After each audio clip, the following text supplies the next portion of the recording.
Morning everyone. तो जो हमने लास्ट टॉपिक छोड़ा था वो किया था integrated rate equation for zero order, जिसके अंदर हम लोगों ने प्रूव कर लिया था कि इंटीग्रेटेड रेट इक्वेशन की जो इक्वेशन निकल कर आती है that is R is equals to minus K T plus R nought. This is the equation for your zero order. This is the equation for your zero order. और उसका graph क्या था हमारे सामने ये था। अगर आपने वो वीडियो नहीं देखी है तो पहले जाकर पार्ट 1 देखिए, ठीक है। उसके बाद जो हम लोगों ने करना है उससे रिलेटेड क्वेश्चंस जो हमारे आते हैं फॉर जीरो ऑर्डर के लिए, मैंने आपको यही बोला था कि केमिकल काइनेटिक्स से जो क्वेश्चन आना है that is from integrated rate equation. अब वो जीरो ऑर्डर से हो, फर्स्ट ऑर्डर से हो या टी हाफ से हो, दैट डिपेंड्स, ठीक है। तो अगर हम लोग देखें कि जीरो ऑर्डर से क्वेश्चन कैसे बन सकते हैं, तो देखिए फर्स्ट ऑफ ऑल एक क्वेश्चन का एग्जांपल मैं आपके सामने रख रहा हूँ। For example find the value for rate constant. हमको ये क्वेश्चन दे रखा है find the value for rate constant, that means हमें के पूछ रहा है कि के की वैल्यू निकालिए, ठीक है। आपके सामने ये क्वेश्चन है जिसके अंदर आपको एक ग्राफ की एक रिप्रेजेंटेशन दे रखी है। अब जो वाई एक्सिस पे है वो आपकी कंसंट्रेशन है आर की एक रिएक्टेंट की, और टी पे टी है वाई एक्स एक्सिस पे टाइम, ठीक है। और आपको एक स्लोप दे रखी है और स्लोप के कुछ इंटरसेप्ट्स दे रखे हैं, ठीक है। अब एक ग्राफिकल रिप्रेजेंटेशन से आप कैसे रेट कांस्टेंट की वैल्यू निकालेंगे, ये एक कह लो आपका एक आज का क्वेश्चन है या आपका एक टास्क है। पर हमने देखना है कि वाई एक्सिस पे क्या है, कंसंट्रेशन है रिएक्टेंट की और एक्स एक्सिस पे टाइम है। ऐसा ग्राफ किसका होता है? तो हम लोगों को पता है कि integrated equation for zero order के लिए जो ग्राफ आता है वो कुछ इस तरीके से ही तो होता है। तो इसके अंदर हमारा बिल्कुल सही है, वाई एक्सिस पे आर है, टाइम टी है, तो हमको पता चल गया this graph is for zero order. बच्चा ये ग्राफ किसके लिए? आपका जीरो ऑर्डर के लिए। इतनी बात आपको क्लियर हो जानी चाहिए, ठीक है। नाउ अब मेरी बात समझिए इसको। आप लोगों ने पहले देखने हैं अपनी इक्वेशन। देखो इक्वेशन क्या थी हमारे पास, concentration is equals to minus K T plus R nought. ये थी हमारे पास, ये थी हमारी equation for zero order, right. अब मुझे पता है कि मुझे इस इक्वेशंस में से मुझे के निकालना है, इंटीग्रेटेड रेट कांस्टेंट या रेट कांस्टेंट निकालना है, मुझे के निकालना है। तो इस इक्वेशन में हम लोगों को पता है ये y है, ये बेटा आपका m है, ये x है, ये c है। तो स्लोप का फॉर्मूला क्या है? माइनस के, और k का फॉर्मूला क्या हो जाएगा? Minus m। मैं किसी भी तरीके से स्लोप निकाल दूं और उसके आगे माइनस लगा दूं तो that will be the value for my rate constant, ठीक है। तो मैं ऐसा ही करूंगा। मैं क्या करूंगा, सबसे पहले आपके सामने क्या निकालूंगा, मैं स्लोप निकाल दूंगा। स्लोप का फॉर्मूला क्या होता है बेटा? y2 minus y1 over x2 minus x1। अब y के इंटरसेप्ट देखिए, y2 पे क्या है 20 माइनस y1 क्या है 25, very good, divided by x2। x2 क्या है 30, x1 क्या है 10। तो कितना आ जाएगा बेटा? -5/20, that is -1/4। This is the value for slope. m आया है आपका, रेट कांस्टेंट नहीं है। और हमको पता है कि इक्वेशन ये वाली r is equals to minus K T plus R naught के अंदर, ये वाली इक्वेशन के अंदर जो हमारी स्लोप है वो के है, माइनस के है। तो स्लोप क्या है हमारे पास? माइनस के, और के क्या हो जाएगा आपका? Minus M. और स्लोप आप निकाल कर क्या आए हैं बच्चा? स्लोप निकाल कर आए हैं आपका -1/4। So the value for rate constant will be 1/4। और what will be the unit for rate constant for zero order? क्या होती है बेटा? मोल पर लीटर पर सेकेंड। तो कुछ इस तरीके से बेटा आप लोगों को क्वेश्चन आने हैं किसके रिगार्डिंग? फॉर जीरो ऑर्डर के लिए, ठीक है। अब हम लोगों ने जो मूव करना है that is integrated rate equation for first order reaction. This is the most important topic of this chapter. मैं अगर अपनी बात करूं तो मैंने अपने करियर के अंदर, मैं 7 साल से पढ़ा रहा हूँ, तो मैंने फर्स्ट ऑर्डर से ही न्यूमेरिकल देखे। मैं अपनी बात करूँ, मैं 2014 में पास आउट हुआ था, तो मेरे टाइम पर भी फर्स्ट ऑर्डर से ही न्यूमेरिकल आया था। इतना इंपॉर्टेंट है ये आपका कंसेप्ट और आपका topic. Now next topic is integrated rate equation for first order. अगर आप लोगों को जीरो ऑर्डर समझ लग गया तो स्टेप कुछ सेम ही है। कैसे करेंगे बेटा?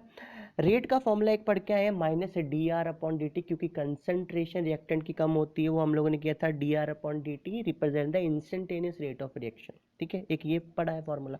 एक रेट लॉ से पढ़कर आया है, के कंसंट्रेशन की पावर n। किसकी कंसंट्रेशन? रिएक्टेंट की।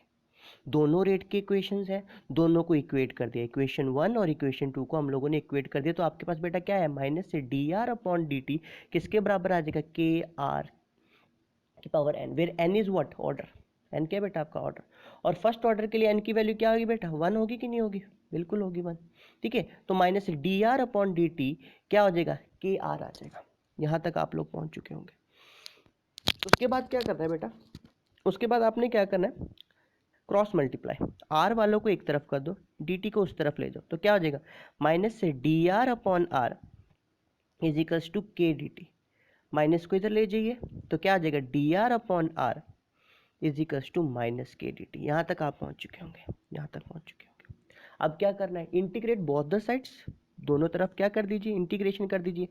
1/x dx की इंटीग्रेशन क्या होती है, नेचुरल लॉग x होती है। तो यहाँ पर क्या था मेरे पास, 1/r dr था, तो इसकी बेटा क्या होगी, नेचुरल लॉग r हो जाएगी। तो 1/r dr की हो जाएगी नेचुरल लॉग r, ठीक है।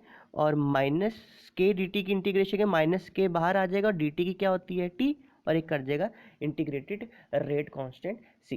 ठीक है, यहाँ तक हम लोग पहुँच गए। ठीक है, अब for time t is equal to 0 second, जब रिएक्शन शुरू नहीं हुई थी, तो हम लोग नेचुरल लॉग r की जगह हम लोग क्या करेंगे, r naught which is the concentration of reactant at time t is equal to 0 second. जब हम टाइम 0 सेकेंड लेंगे बेटा, तो नेचुरल लॉग r की जगह हम लोग natural log r not put करेंगे। ठीक है, तो r नॉट कुछ भी नहीं है, वो रिएक्टेंट की कंसेंट्रेशन है जब टाइम 0 सेकेंड था। जब ये इधर टाइम 0 सेकेंड पुट करेंगे, ये चीज़ पूरी 0 हो जाएगी बेटा। सी की वैल्यू क्या आ जाएगी, सी की वैल्यू क्या आ जाएगी, natural log R naught will be the value for C. Now put the value of C here. तो आप लोगों के पास इक्वेशन क्या निकल कर आएगी, नेचुरल लॉग आर ये वाला माइनस के टी, और सी की जगह पे हम लोगों ने natural log R not put कर दिया। इतनी बात आप लोगों को क्लियर है। बट हम लोगों को पता है कि हमारे को लॉग टेबल मालूम है, नेचुरल लॉग नाम की हमको कुछ ज़्यादा कुछ खास नॉलेज नहीं है। तो हम लोग क्या करेंगे, नेचुरल लॉग को लॉग में कन्वर्ट कर देंगे। तो बड़ा सिंपल सा फॉर्मूला है, नेचुरल लॉग एक्स क्या होता है, 2.303 लॉग एक्स। ठीक है, तो नेचुरल लॉग आर क्या होगा, 2.303 log R minus K T, natural log are note क्या होगा, 2.303 लॉग आर नोट। अब क्या करेंगे बेटा, इस इक्वेशन को, स्टार इक्वेशन को हम लोग डिवाइड कर देंगे 2.303 से। 2.303 से हम लोगों ने क्या कर दिया, इस इक्वेशन को डिवाइड कर देना बेटा। 2.30 से 2.303 कैंसिल हुआ, इससे ये कैंसिल हुआ, तो what will be the lefted equation, log R, ठीक है, माइनस के टी 0.303, ठीक है, और ये 2.303 से कैंसिल आउट हो गया, तो यहाँ पर क्या रह गया था बेटा, लॉग आर नॉट रह गया था। यहाँ तक आप लोगों को समझ आ जाना चाहिए। This is the whole derivation for your first order. अगर आप इस इक्वेशन को देख रहे हैं तो ये क्या आपका y इज इक्वल्स टू, अब आपकी माइनस के upon 2.303 will be the slope m, and what is t, t is x, and intercept is now log R not. y क्या है आपका, y है लॉग r, मतलब y एक्सिस पे अब आपके क्या होगा, लॉग r। देखिए यहीं से आपको पता चल जाएगा, ग्राफ वाले क्वेश्चन आए तो अगर आपके ग्राफ में यहाँ पर r होता, यहाँ पर t होता, तो पता लग जाता दैट इज फॉर 0 ऑर्डर। और अभी आपके यहाँ पर लॉग आर दे रखा है और टाइम दे रखा है, तो यहाँ से पता चल जाएगा कि दैट क्वेश्चन वो किसका है, फर्स्ट ऑर्डर का है। ठीक है, तो यहाँ पर आपका लॉग आर, यहाँ पर आपका टी, वाई एक्सिस पे क्या था लॉग आर, एक्स एक्सिस पे क्या था टी, स्लोप क्या देखिए माइनस में, स्लोप माइनस में तो नीचे कर दिया, और स्लोप की वैल्यू क्या है, माइनस के अपॉन 2.303, और इंटरसेप्ट आपका बेटा इस बार क्या है, लॉग आर नॉट। ठीक है, अब इस इक्वेशन को हम लोग थोड़ा सा क्या करेंगे, आगे लेकर जाएंगे। देखो लॉग आर ये रहा, minus K T plus log R not. अब लॉग आर नॉट को हम लोग इस तरफ लेकर जाएंगे तो क्या बन जाएगा बेटा, log R minus log R naught is equal to minus K T upon 2.303। बेटा आपको पता होगा log A minus log B का फॉर्मूला क्या होता है, लॉग ए बटा बी, यही होता है फॉर्मूला। तो log R minus R naught का फॉर्मूला करने से पहले हम लोग देखेंगे यहाँ पर माइनस है। ठीक है, हम लोग इस इक्वेशन को माइनस से मल्टीप्लाई करेंगे तो ये माइनस हो जाएगा, ये प्लस हो जाएगा। इधर ध्यान देखिए, अब क्या करेंगे, multiply this equation with minus. अगर आपको ऐसा नहीं करना तो आप सिंपल देखिए, इस वाले माइनस को आप जब इधर लेकर आएंगे, ये चीज़ माइनस हो जाएगी, ये चीज़ बेटा आपकी प्लस हो जाएगी। तो अभी इस इक्वेशन को मैं कुछ इस तरीके से लिख सकता हूँ, log R not minus log are. ये चीज़ आपको समझ आ जानी चाहिए। और नीचे की इधर क्या रहेगा, के 2.303 इंटू टी। अब देखिए log A minus log B का फॉर्मूला क्या होगा, लॉग ए बटा बी इज इक्वल टू के 2.303 इंटू टी। तो आप यहाँ तक पहुँच गए होंगे, यहाँ तक पहुँच गए होंगे। अब क्या करेंगे, 2.30 को इधर, टी को इधर, तो what will be the equation, this will be the equation for your first order. बहुत ज़्यादा important, 2.303 upon t log r naught upon r, where r naught is the initial concentration, r is the final concentration, k is the rate constant and t is the time। इस equation को आपने as such कह लो, रट्टा मार लेना, अपने अंदर घुसा लेना। डेरिवेशन आपको बेटा अच्छे समय लग गई होगी, बट आपको इस फॉर्मूला को आपने क्या कर लेना, बड़े ध्यान से इसको याद कर लेना। क्या है, k is equals to 2.303 upon T log initial concentration over final concentration. तो चलिए अब हम लोग क्या करेंगे, फर्स्ट ऑर्डर से न्यूमेरिकल करने का ट्राई करेंगे। ठीक है, किस किस टाइप के न्यूमेरिकल्स आते हैं, सारे क्वेश्चंस ट्राई करने की कोशिश करूंगा मैं कि कौन कौन से क्वेश्चंस तुम लोगों को पूछे जाते हैं। फॉर एग्जांपल सबसे पहला क्वेश्चन किस टाइप का आता है फर्स्ट ऑर्डर से, देखिए, for a first order reaction show that the time required for 99% completion of reaction is twice as that of 90% of reaction. कहने का क्या मतलब हुआ, 99% जब कंप्लीशन हो चुकी है रिएक्शन की, वो पूछ रहा है कि प्रूफ करो कि वो 2 गुना है जब टाइम रिक्वायर्ड करे किसके लिए, 90% कंप्लीशन के लिए। जितना टाइम लगता है 99% कंप्लीट होने को रिएक्शन, वो 2 गुना है किस टाइम से रिलेटेड, जब आपकी रिएक्शन 90% कंप्लीट हो चुकी हो। तो you have to prove T 99% is equals to T is equals to 2 times T 90। अब ऐसे क्वेश्चंस को हम लोग सॉल्व कैसे करते हैं, उसके ऊपर हम लोग ध्यान देंगे। देखिए, ऐसे क्वेश्चंस के लिए हम लोग सेपरेट क्या करते हैं, T99 को सेपरेट सॉल्व करेंगे, T90 को सेपरेट सॉल्व करेंगे, और इन दोनों को हम लोग क्या करेंगे, इक्वेट करने की कोशिश करेंगे। For example if I am talking about T99.9%, sorry T99% के लिए क्या होगा रिक्वायर्ड, 2.303 अपॉन के लॉग इनिशियल कंसंट्रेशन को हम लोग कितना मान लेते हैं, let's say it's 100। What about 99% completion, 99% completion का क्या मतलब होगा, 100 माइनस 99। ठीक है, इतनी बात समझ लगी। 99% कंप्लीशन का क्या मतलब होगा कि 99% कंप्लीशन हो चुकी है रिएक्शन की, तो रह कितना हो गया होगा, 100 शुरू में था, 99 खत्म हो चुका, तो रह कितना गया होगा, 1। तो अब आपके इनिशियल कंसंट्रेशन 100 और फाइनल कितनी रह जाएगी, 1। तो इसको हम क्या लिखेंगे, 2.303 upon K into log 100/1। 100/1 means 100 ही रह गया। अब इसको हम लोग क्या करेंगे, 2.303 अपॉन के लॉग 100 को हम लिख सकते हैं लॉग 10 की पावर 2, और लॉग a की पावर b जो होती है वो होती है b लॉग a। ठीक है, इतनी बात क्लियर हुई। तो अब क्या होगा, 2.303 अपॉन के 2 आगे आ जाएगा आपका log 10, log a और b में this is your a and this one is your b। b आगे आ गया, 2 आगे आ गया, log 10। What is the value for log 10, जल्दी से बताइए। log 10 की वैल्यू कितनी होती है बेटा, log 10 की वैल्यू 1 होती है ना। ठीक है, तो क्या रहेगा हमारे पास, 2.303 अपॉन के इंटू इंटू 2। ठीक है, log 10 की वैल्यू कितना आ गया, log 10 की वैल्यू कितना आ गया, 1। ठीक है, अब ये हम लोगों ने क्या कर दिया, ये हम लोगों ने T99% के लिए सॉल्व कर लिया। नाउ इसी के साथ में हम लोग T90 भी सॉल्व कर लेते हैं। क्या आएगा, 2.303 अपॉन के लॉग इनिशियल को हम फिर कितना मानेंगे, 100। 90% कंप्लीशन का मतलब क्या हुआ, 100 माइनस 90, रह कितना गया होगा, 10। तो अब इधर क्या लिखेंगे, 2.303 अपॉन के लॉग 100/10। 10 से 10 कैंसिल आउट हुआ, तो क्या हो गया, 2.303 अपॉन के लॉग 10। लॉग 10 की वैल्यू बच्चा कितनी होती है, लॉग 10 की वैल्यू कितनी होती है, 1। तो यू विल गेट 2.303 अपॉन के। This is the value for T90%। ये थी आपकी T99 के लिए, ये थी आपकी T90 के लिए। अब इक्वेशन 1 और इक्वेशन 2 को हम लोग क्या कर देंगे, डिवाइड कर देंगे। तो क्या होगा, T99% को T90 से आप क्या कर दीजिए, डिवाइड कर दीजिए। ठीक है, तो क्या आएगा आपके पास, 2.303 upon K into 2 over 2.303 upon K. अब क्या होगा, इतने से ये चीज़ कैंसिल आउट, तो you will get what, T99% over T90 is equals to 2, and T90 को जो हम इधर मल्टीप्लाई कर देंगे तो क्या रहेगा बेटा आपके पास, T99% is equals to 2 times T 90। ये तो बेटा आपको प्रूफ करना था कि नहीं करना था, बताइए। कर लेंगे आप क्वेश्चन ऐसे।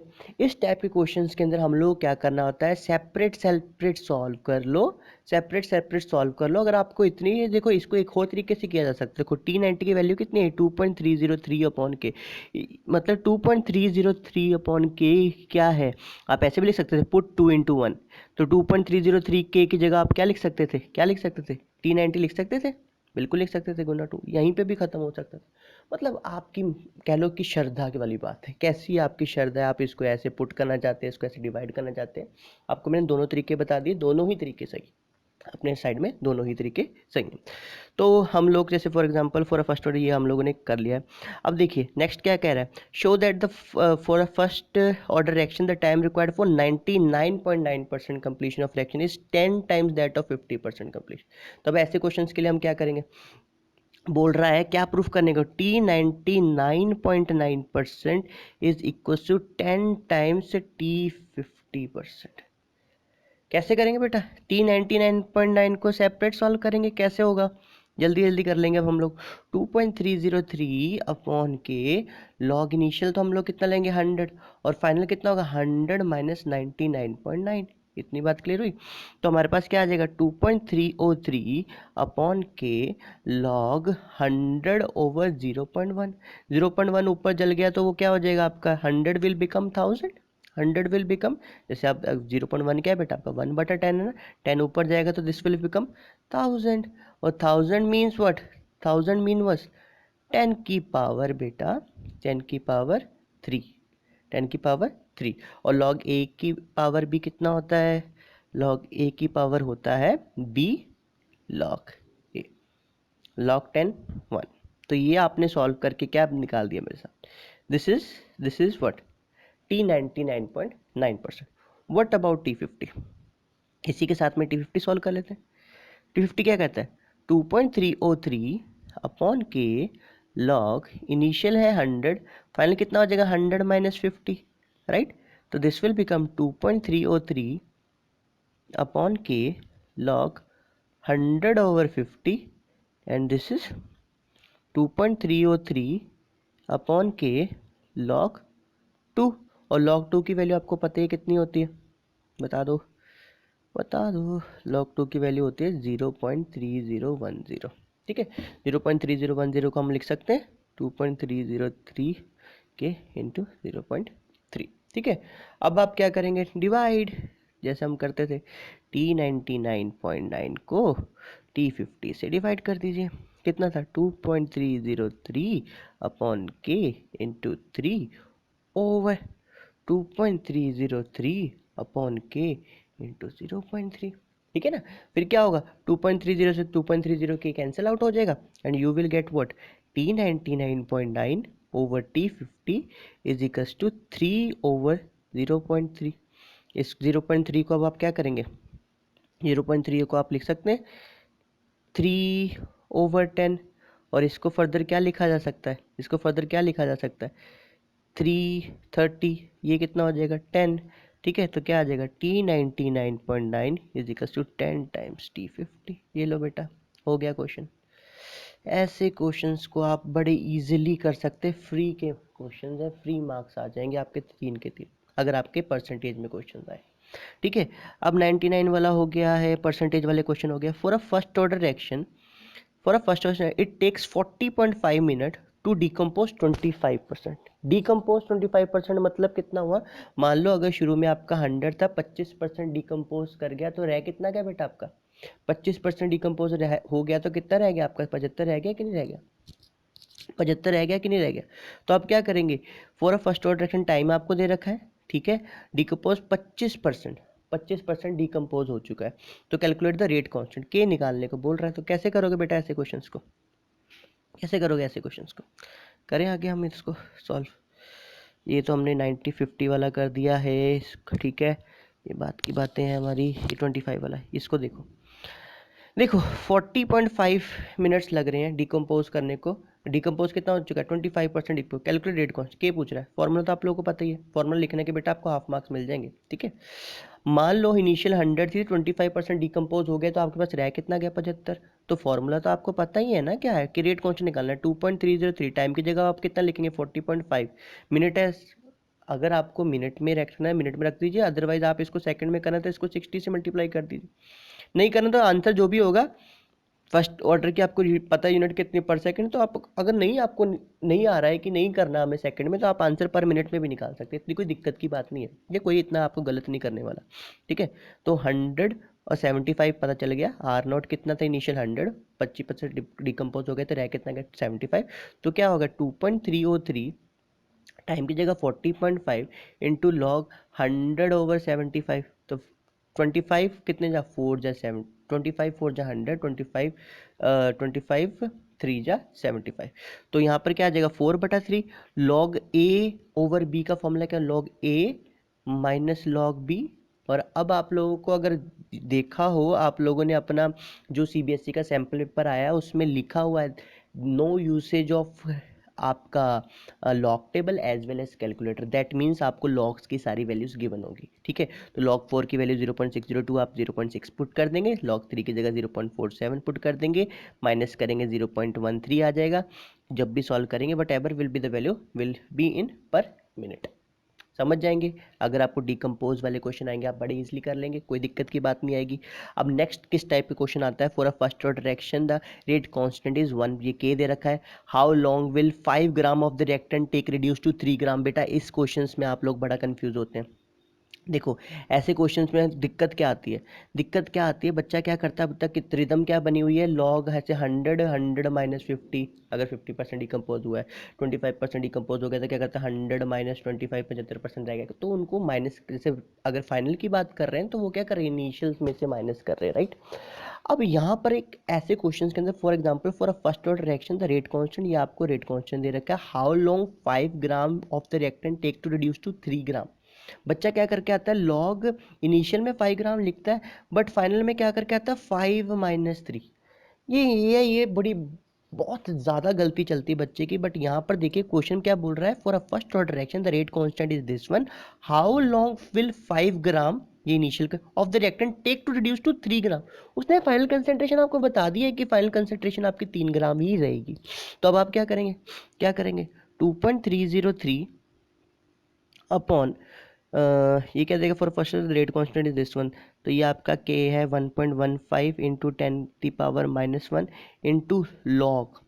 ठीक है, 5/3 होगा बेटा, ना कि 5/5-3। ठीक है, this will be the time required. और लॉग 5 की आपको बेटा वैल्यू दे रखी होगी, लॉग 3 की वैल्यू आपको दे रखी होगी, लॉग 5 माइनस लॉग 3 माइनस करके जो भी आंसर आएगा आप लोग बड़े इजीली इसको टाइम को कैलकुलेट कर लेंगे। ठीक है, और यहाँ से आप लोगों का मेरे अकॉर्डिंग जितने भी क्वेश्चंस हो सकते थे फर्स्ट ऑर्डर के मैंने करवा दी। परसेंटेज का हो गया, ये हो गया, ये हो गया, डन।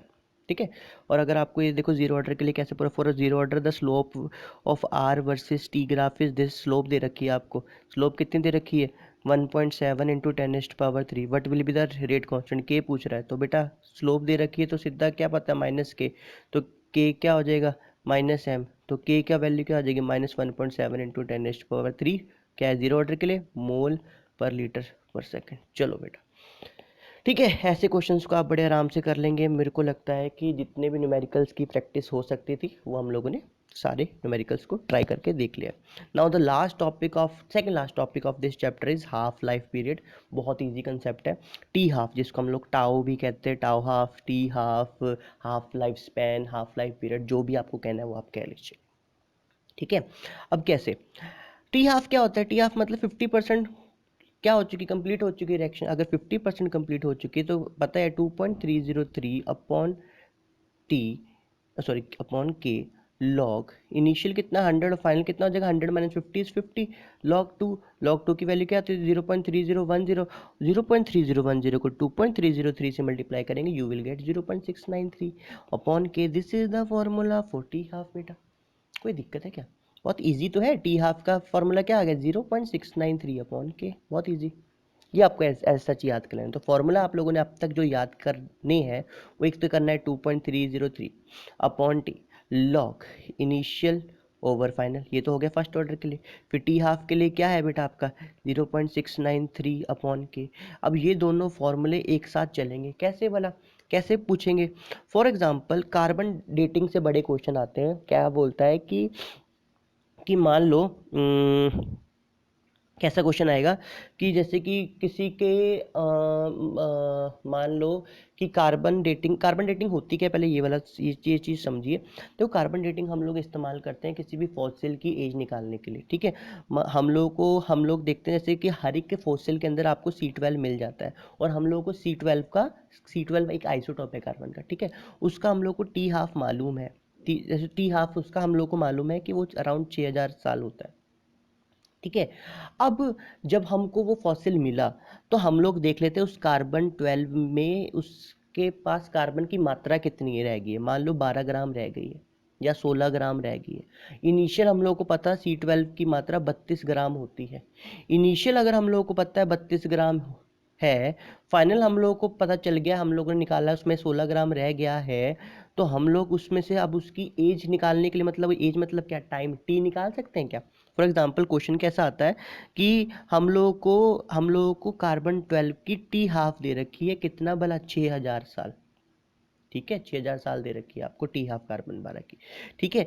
और वो पूछ रहा है कि अभी, और जो फॉसिल मिला है कार्बन 12 का उसके अंदर 12 ग्राम रह गया C12, ठीक है। ये चीज़ आपको गिवन है, और अब वो आपसे ये पूछ रहा है कि अब जो उस फॉसिल की एज कितनी होगी। तो हम लोग क्या करेंगे, सबसे पहले टी हाफ कितना दे रखा है, टी हाफ हम लोग को दे रखा है 6000 साल। तो हम लोग को पता है 0.693 upon K is equals to T half. T half की जगह हम लोग कितना भरेंगे 6000, 0.693 अपॉन के, यहाँ से क्या निकल के आएगा बेटा आपका, यहाँ से क्या निकल कर आएगा, यहाँ से आपका निकल कर आएगा के, ठीक है। 0.693 को हम लोग को 0.7 ले लिया, 6000, ठीक है। 6000 को लिख दिया 10 की पावर 3, 10 की पावर 3 ऊपर गया -3, 6, और ये आपका आ जाएगा 7/7 इंटू 10 की पावर -4, और ये कितना आ गया 1.1 into 10⁻⁻4 per year. This is the value for rate constant के। ये तो आ गया आपकी के। हमसे पूछा था उस फॉसिल की एज बताइए। तो अब एज बताने के लिए हम लोग क्या करेंगे, फर्स्ट ऑर्डर लगाएंगे, क्या लगाएंगे, क्या होगा formula, T is equals to 2.303, ठीक है। कि हमने कितना निकाला है 1.1 इंटू 10⁻⁻4 इंटू लॉग इनिशियल कितना है 32, कितना है 16, 2, जो भी आप लोगों की वैल्यू आएगी that will be the age of that fossil, ठीक है। अगर आपको ये थोड़ा कंफ्यूजिंग लग रहा है तो मैं आपको एक क्वेश्चन दिखाया था, क्वेश्चन किस तरीके से आता है, ये देखिए क्वेश्चन किस तरीके से आता है, मैं आप लोगों को बताया था। क्या बोल रहा है क्या बोल रहा है, a patient is treated with the 32 phosphorus, isotope है फॉस्फोरस का। How long does it take for the radioactive to decay 90%। वो मुझसे T90 पूछ रहा है कि T90 होने में कितना टाइम लगेगा if the T half of the material is 15 days. 15 days उसका क्या दे रखा है बेटा आपको, टी हाफ दे रखा है, कितना दे रखा है 15 डेज दे रखा है। तो बड़ा इजी क्वेश्चन है। क्या करेंगे आप, सबसे पहले टी हाफ का फॉर्मूला क्या होता है 0.693 upon K is equals to T half.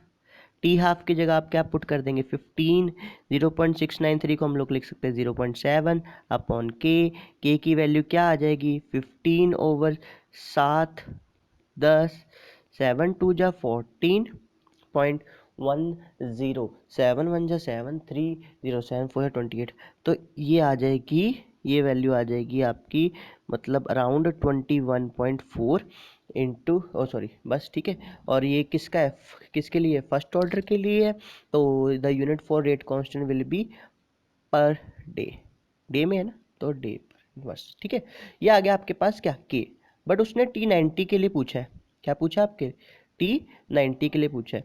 तो T90 के लिए आप क्या करेंगे, T90 के लिए आप क्या करेंगे, फॉर्मूला लगा देंगे बड़ी इजीली 2.303। अब के की जगह कितना पुट करेंगे 21.4 इंटू लॉग T90 के लिए शुरू में इनिशियल में 100 -90 इज 10, लॉग 10, 0 से 0 कटा, लॉग 10 की वैल्यू कितनी आ जाएगी बेटा, लॉग 10 की वैल्यू कितनी आ जाएगी, लॉग 10 की वैल्यू आ जाएगी 1।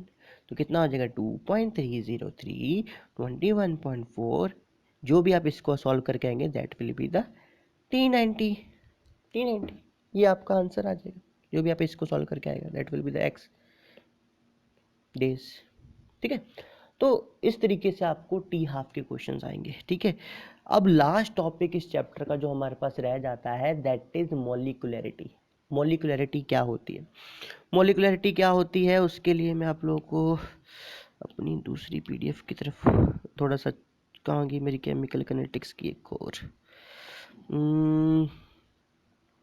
Where is my chemical kinetics, where is my chemical kinetics. चलो इसी में बता देते हैं आपको व्हाट इज मॉलिक्यूलैरिटी। मॉलिक्यूलैरिटी क्या होता है? देखिए, अगर मॉलिक्यूलैरिटी की डेफिनेशन करें, मॉलिक्यूलैरिटी क्या कहती है कि मान लो कि मेरे पास एक HI और HI पड़ा था, 2 हाइड्रोजन आयोडाइड पड़े थे। मॉलिक्यूलैरिटी कहता है मैं रिएक्शन को तब तक नहीं कहूँगा कि हुई है अनटिल और अनलेस ये 2 HI कोलाइड नहीं कर जाते। बात समझ रहे हैं? मॉलिक्यूलैरिटी की डेफिनेशन क्या कहती है? The actual number of reacting species. Reacting species क्या हो सकते हैं? कुछ भी एटम्स हो सकते हैं, आयंस हो सकते हैं, मॉलिक्यूल्स हो सकते हैं, taking part in a chemical reaction. जो भी रिएक्शन, सिर्फ मैं एग्जांपल HI का लिया, हाइड्रोजन आयोडाइड का लिया, विच मस्ट कोलाइड, उनको कोलाइड करना है simultaneously in order to bring the chemical reaction.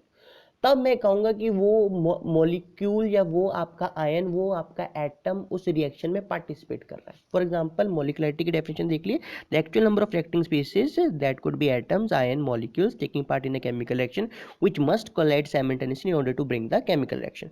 अब हमारे पास कितने तरह के, unimolecular, bimolecular, trimolecular, polymolecular. Unimolecular क्या होगा? जब एक ही reacting species, for example ammonium nitrate. Ammonium nitrate आपको अगर हम बात करें, वो उसको हीट करेंगे तो एक ही मॉलिक्यूल है अमोनियम नाइट्रेट का, और वो हमको क्या दे देगा? नाइट्रोजन और वाटर मॉलिक्यूल दे देगा। ठीक है। If I am talking about bimolecular, for example मैंने हाइड्रोजन आयोडाइड का लिया, तो 2 हाइड्रोजन आयोडाइड के मॉलिक्यूल्स आपस में जब बेटा टकराएंगे तो आपको हाइड्रोजन और आयोडीन गैस को दे देंगे।